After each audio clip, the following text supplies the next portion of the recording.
ತಮಗೆ ತೋಟಗಾರಿಕೆ ಬೆಳೆಗಳು ವಿಜ್ಞಾನಿಗಳು SCR ಕೃಷಿ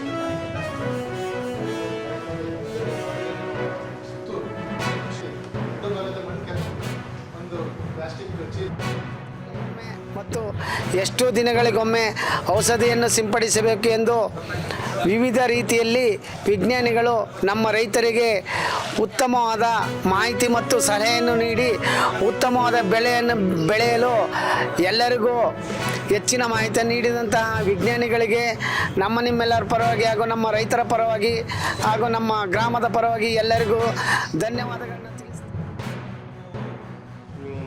ವ್ಯವಸಾಯದಲ್ಲಿ ನಂಜನಗೂಡು ರಸಬಾಳೆ, ಏಲಕ್ಕಿ ಬಾಳೆ, ನೇಂದ್ರ ಮತ್ತು ಅಂತರ ಬೆಳೆಯಾಗಿ ಸೇವಂತಿಗೆ ಹೂವು ಜೊತೆಯಲ್ಲಿ ಮತ್ತು ಈ ಬೀನ್ಸು ಇತ್ಯಾದಿ ಬೆಳೆಗಳನ್ನು ಬೆಳೀತಾ ಇದ್ದೀವಿ. ಹಲವು ಒಂದು 25 ವರ್ಷಗಳಿಂದ ನಾವು ಇದನ್ನು ಬೆಳೀತಾ ಇದ್ದೀವಿ. ಅದರಲ್ಲಿ ಇವತ್ತು ನಮ್ಮ KVK ಪ್ರೊಫೆಸರ್ ಬಂದು ಸುಮಾರು ನಮ್ಗೆ ಮಾಹಿತಿಗಳನ್ನ ಕೊಟ್ಟಿರ್ತಾರೆ. ಅದರ ಪ್ರಕಾರ ನಮ್ಗೆ ಅವರು ಮಾಹಿತಿ ತುಂಬ ಅನುಕೂಲ ಆಯಿತು. ಬೆಳೆಗಳ ಅಂಗವಾಗಿಯೂ ಸಹ ನಾವು ಸವಿಸ್ತಾರ ಮಾಹಿತಿಯನ್ನು ನಾವು ಕೊಡ್ತೀವಿ.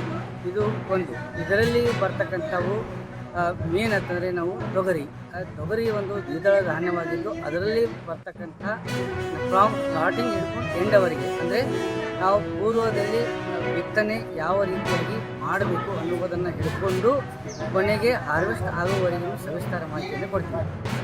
ಹಳ್ಳಿಗಳಲ್ಲಿ ಹೊರಾಂಗಣ ತರಬೇತಿ ಮತ್ತು ಜಿಲ್ಲಾ ಕೃಷಿ ತರಬೇತಿ ಕೇಂದ್ರದಲ್ಲಿ ಒಳಾಂಗಣ ತರಬೇತಿ ಅಂತ 2 ವಿಧಗಳಲ್ಲಿ ನಾವು ಟ್ರೈನಿಂಗ್ ಮಾಡ್ತೇವೆ. ರೈತರು ಆಸಕ್ತದಿಂದ ಬಂದರೆ ನಾವು ಜಿಲ್ಲಾ ಕೃಷಿ ತರಬೇತಿ ಕೇಂದ್ರದಲ್ಲಿ ವಿಜ್ಞಾನಿಗಳು ಕರೆಸಿ ನಮ್ಮ ಸಂಪನ್ಮೂಲಗಳನ್ನು ಉಪಯೋಗಿಸಿ ನಾವು ತರಬೇತಿಗಳನ್ನು ಆಯೋಜಿಸ್ತೇವೆ. ಅದೇ ರೀತಿ ರೈತರಿಗೆ ಬರಕ್ಕೆ ಅನಾನುಕೂಲ ಇದ್ದರೆ ನಾವು ಹಳ್ಳಿಗಳಿಗೆ ಬಂದು ಹೊರಾಂಗಣ ತರಬೇತಿಗಳನ್ನು ಆಯೋಜಿಸಲಾಗುತ್ತಿದೆ.